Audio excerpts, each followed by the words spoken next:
In the heart of the Roman Empire, under the rule of Emperor Diocletian, a soldier named Sebastian was climbing the ranks. He wasn't just any soldier. He was a captain in the elite Praetorian Guard, the emperor's personal bodyguards.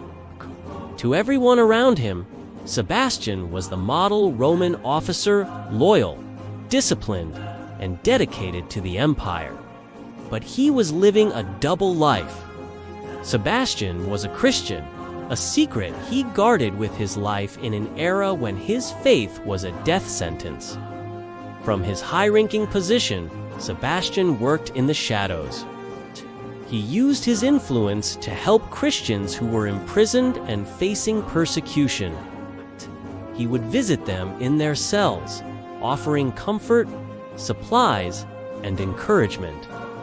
He was a beacon of hope in a time of intense fear. Many soldiers and even court officials were inspired by his unwavering courage and secretly converted to Christianity, drawn to the strength he found in his faith. For a time, Sebastian's secret was safe.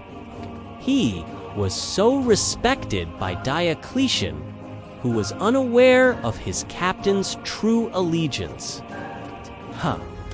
that he was able to operate without suspicion.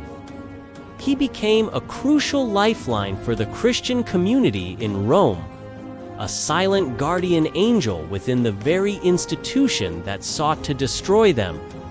But secrets in the Roman court were like whispers in the wind. They were bound to be heard eventually.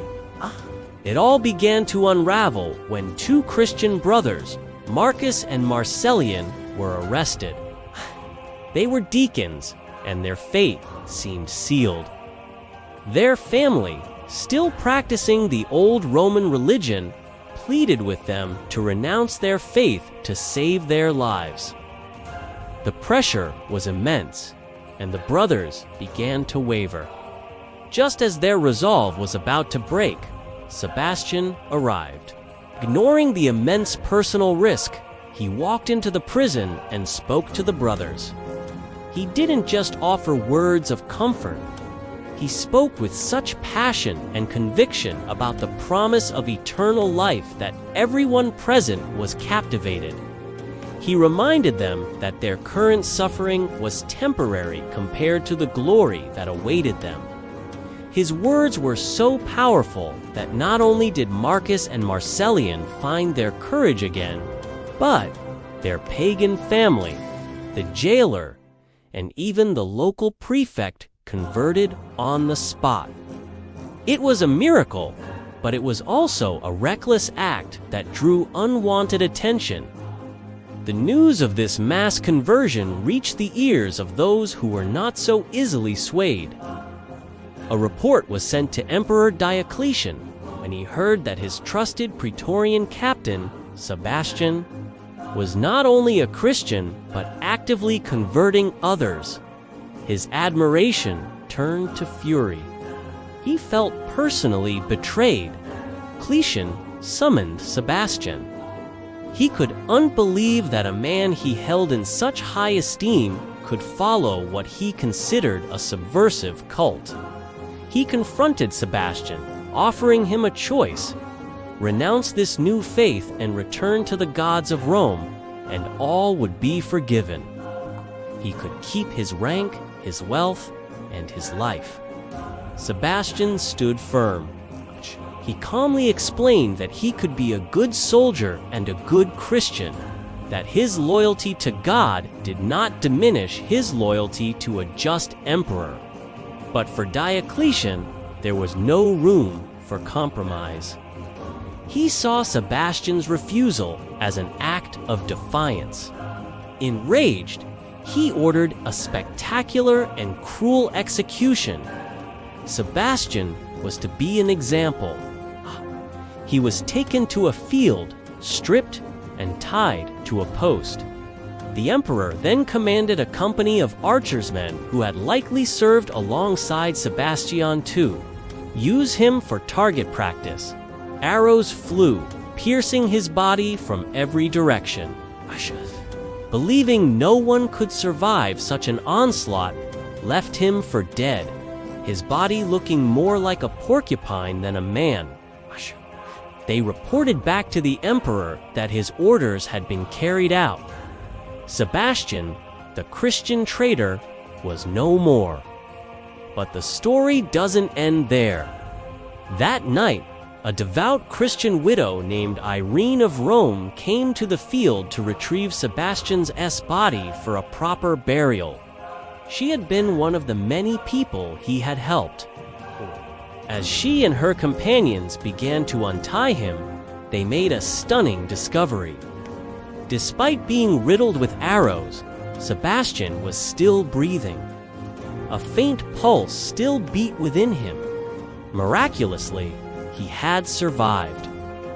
Irene took him to her home and, with great care and prayer, nursed him back to health. She removed the arrows and tended to his wounds. Day by day, his strength returned. It was an astonishing recovery that his followers could only describe as divine intervention. Once he was healed, his friends begged him to flee Rome, to escape Diocletian's reach and live out his life in safety. But Sebastian had other plans. He believed God had spared him for a reason. Instead of running, he chose to confront the source of the persecution head-on. He positioned himself on a staircase where he knew the Emperor Diocletian would be passing. When the emperor and his entourage appeared, Sebastian stepped out from the shadows. At first, Diocletian was stunned, thinking he was seeing a ghost. He and everyone else believed Sebastian was dead. But this was no specter. It was Sebastian, alive and resolute. He didn't plead for his life. Instead, he boldly rebuked the emperor for his cruelty and his unjust persecution of innocent Christians. He spoke with the authority of a man who had already faced death and no longer feared it. The emperor's shock quickly turned back into rage. He was furious not only at Sebastian's survival, but at his audacity. He would not be thwarted a second time. This time, there would be no arrows, no chance for another miraculous escape. He ordered his guards to seize Sebastian, take him to the hippodrome, and beat him to death with clubs. This time, the sentence was carried out with brutal finality. Sebastian's martyrdom was complete. To prevent his followers from recovering his body and venerating him as a martyr, the emperor ordered his remains to be thrown into the Cloaca Maxima, Rome's great sewer system. He wanted to erase every trace of the defiant soldier. But once again, Sebastian's story took an unexpected turn. According to legend, he appeared in a dream to a Christian woman named Lucina. He revealed to her where his body could be found in the sewer and instructed her to bury him in the catacombs near the resting place of the apostles. Lucina followed his instructions, and his body was recovered and given a place of honor. The Basilica of Saint Sebastian outside the walls was later built over his tomb, becoming one of the 7 great pilgrim churches of Rome. Over the centuries, Saint Sebastian became a powerful symbol of courage, endurance, and faith in the face of suffering. He is famously invoked as a protector against plagues and has become one of the most recognizable saints in art and culture.